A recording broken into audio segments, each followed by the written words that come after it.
नमस्कार मित्रांनो, शिका इंग्लिश थ्रू मराठी या चॅनलमध्ये तुमचे स्वागत आहे. आपण लास्ट व्हिडिओमध्ये पाहिला टेन्स नंबर 3 तो म्हणजे साधा भविष्यकाळ, आणि आज आपण पाहणार आहोत टेन्स नंबर 4 तो म्हणजेच चालू वर्तमानकाळ. त्यालाच आपण म्हणतो कंटिन्युअस प्रेझेंट टेन्स. त्याआधी जर तुम्ही माझ्या चॅनलवर नवीन असाल तर माझ्या चॅनलला सबस्क्राईब करा आणि लाईक कमेंट शेअर करायला विसरू नका. चला तर पाहूयात काय आहे चालू वर्तमानकाळ.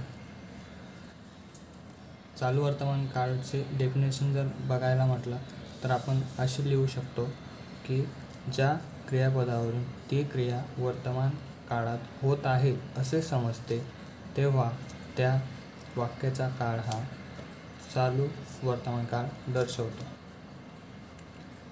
किंवा आपण त्याला सिंपल भाषेत असंही म्हणू शकतो की ज्या वाक्याचा शेवट हा तो प्लस आहे ने होतो त्या वाक्याचा काळ हा चालू वर्तमान काळ दर्शवतो. फॉर एक्झाम्पल आपण जर एक्झाम्पल घ्यायचे म्हटले तर आपण असं लिहू शकतो, येत आहे, जात आहे, खात आहे, शिकत आहे, वाचत आहे. हे काय झाले त्याचे सगळे पॉझिटिव्ह सेंटेन्स. आपण निगेटिव्ह सेंटेन्स त्याचे अशा प्रकारे लिहू शकतो, येत नाही आहे, जात नाही आहे, शिकत नाही आहे इत्यादी. चला तर आपण आता पाहूयात त्याचे फॉर्म्युले.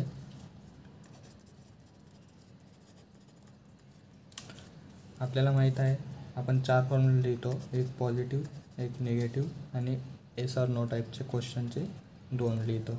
आपण लिहूयात पहिला फॉर्म्युला. कंटिन्युअस प्रेझेंट टेन्ससाठी आपला पहिला फॉर्म्युला येईल, subject plus am is are plus V1 plus ING plus object. दुसरा फॉर्म्युला येईल, subject plus am is are plus not, इथे निगेटिव्ह सेंटेन्स म्हणून काय आलं not, plus V1 plus ING plus object. तिसरा फॉर्म्युला येईल आपला एम इज आर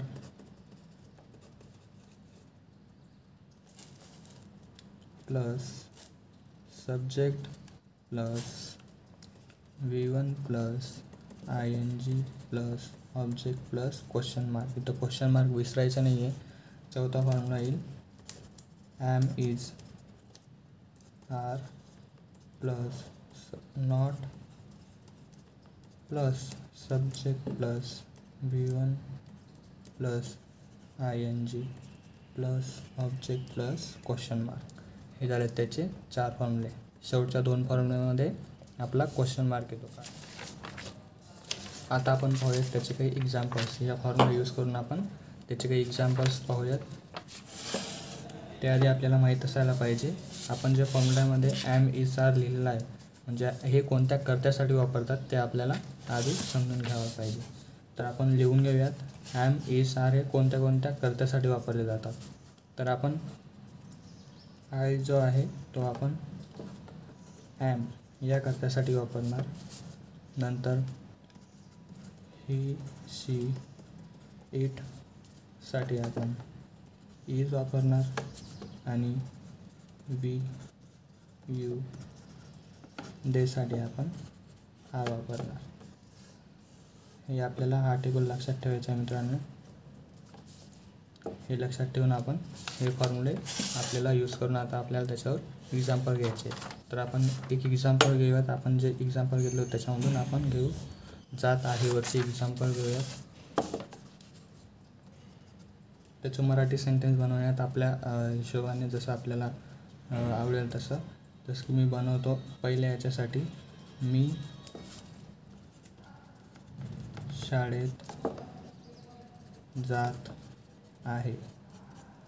हे झालं त्याचं एक एक्झाम्पल घेऊयात. याचे आपण 4 सेंटेन्स बनवून फॉर्म्युलांचा यूज करून त्याला आपण इंग्लिशमध्ये लिहूयात. तर त्याच्यासाठी आपल्याला माहीत असायला पाहिजे याच्यामध्ये सब्जेक्ट कोणता आहे, ऑब्जेक्ट कोणता आहे आणि व्हर्ब कोणता आहे. तर मी सब्जेक्ट आणि ऑब्जेक्ट आणि व्हर्बसाठी एक स्पेशल व्हिडिओ बनवला आहे. त्या व्हिडिओची लिंक मी तुम्हाला डिस्क्रिप्शनमध्ये देऊन देईल. ते व्हिडिओ तुम्ही पहा आणि शिकून घ्या की सब्जेक्ट ऑब्जेक्ट व्हर्ब कसा ओळखायचा. तर आता आपल्याला हे सेंटेन्स दिलेलं आहे, हे आपलं पॉझिटिव्ह सेंटेन्स आहे. तर आपल्याला इथं पहिला फॉर्म्युला यूज करायचा आहे. आपला पहिला फॉर्म्युला काय आहे, subject plus am is are plus V1 plus ING. तर इथं आपलं सब्जेक्ट काय आहे, मी. तर याचं इंग्लिशमध्ये सेंटेन्स कसं येईल, आय, नंतर काय येईल आपला ॲम इज आर. आपण काय लिहून घेतलं आहे, आयसाठी काय वापरणार आपण, ॲम. आय ॲम, नंतर काय V1 प्लस ING. तर आपण V1 काय घेणार आहेत, आपण इथलं V1 म्हणजे काय, वर्बचा पहिला फॉर्म. तर V1 इथं काय येईल, जात आहे म्हणजेच गोईंग. गो म्हणजे काय, जाणे.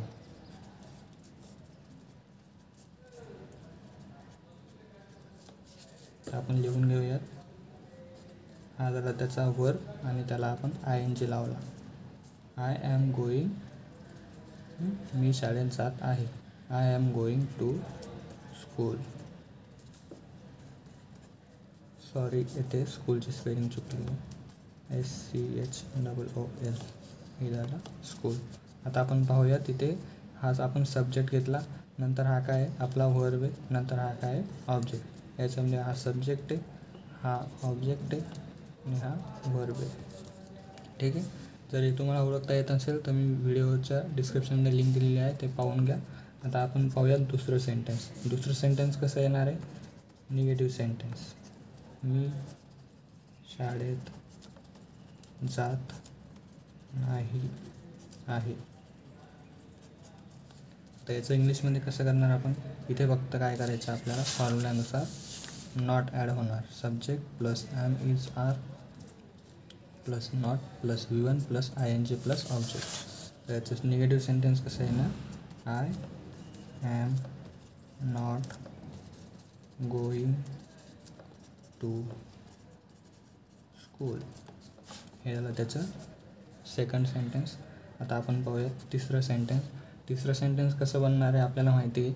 फक्त याच्या पुढे आपण का जर लावला तर आपलं क्वेश्चन मार्कचं सेंटेन्स तयार होऊन जातं. याच्या पुढे पण का लावलं की आपला चौथा सेंटेन्स तयार होऊन जातो. तर आपण पाहूयात तिसरा सेंटेन्स कसं तयार होतो. मी शाळेत जात आहे का.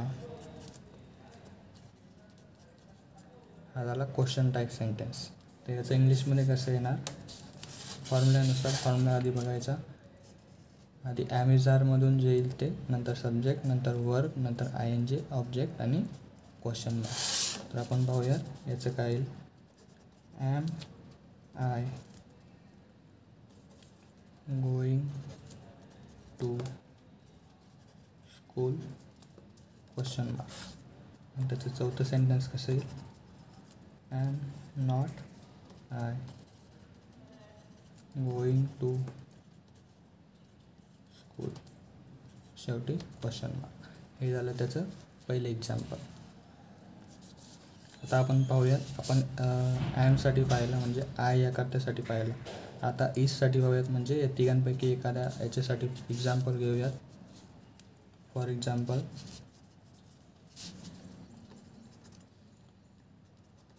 तो तेथे जात आहे. तर याचं आपण कसं लिहू शकतो, ही इज गोईंग देअर. तेथे म्हणजे काय, देअर.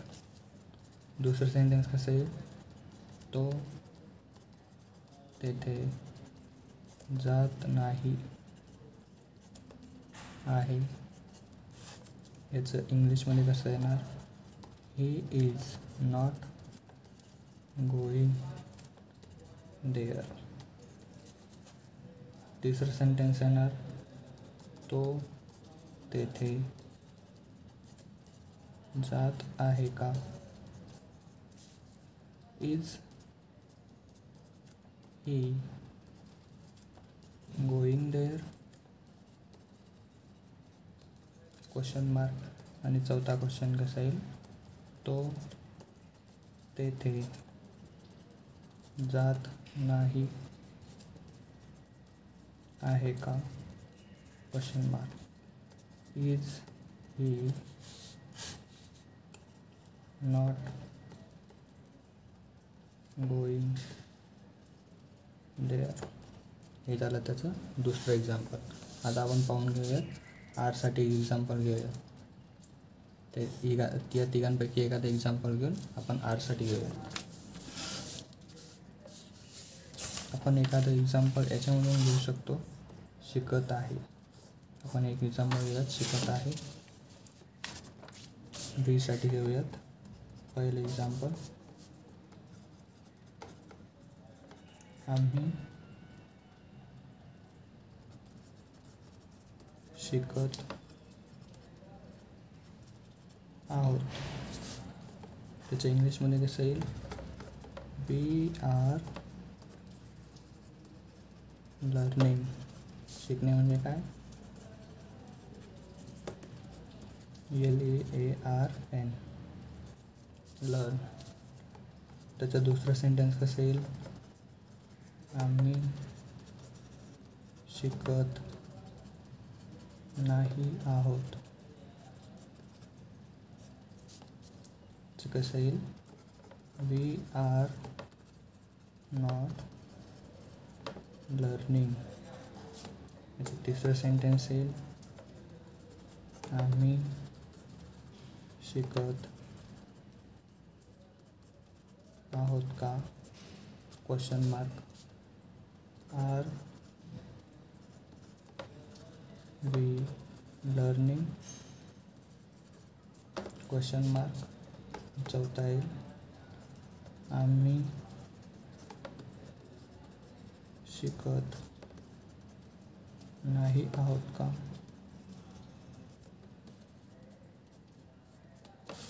त्याचं इंग्लिशमध्ये येईल are not we learning? Question mark. हे झाले त्याचे एक्झाम्पल. मित्रांनो, आपण या तिघांसाठी एक्झाम्पल घेतलेले आहेत. अशाच प्रकारे तुम्हाला 4-4 सेंटेन्सचे काही एक्झाम्पल्स घेऊन त्यांची प्रॅक्टिस करायची आहे. प्रॅक्टिस केल्याशिवाय तुम्हाला हे लक्षात राहणार नाही. ठीक आहे. आणि मी तुम्हाला व्हिडिओच्या डिस्क्रिप्शनमध्ये 20 वर्ब्सची लिंक दिलेली आहे. तुम्ही ते 20 वर्ब्स डाउनलोड करा आणि त्या 20 वर्ब्सचा यूज करून तुम्ही प्रत्येक वर्बसाठी सेंटेन्स बनवा आणि ते सेंटेन्सचे 4-4 सेंटेन्स बनवून ते फॉर्म्युल्याचा असा यूज करून त्याच्यावर प्रॅक्टिस करायची आहे. सिम्पल फॉर्म्युला आहेत, काहीच अवघड नाही आहे. तुम्हाला फक्त प्रॅक्टिस करायची आहे. ठीक आहे. तर भेटूयात नेक्स्ट लेक्चरमध्ये.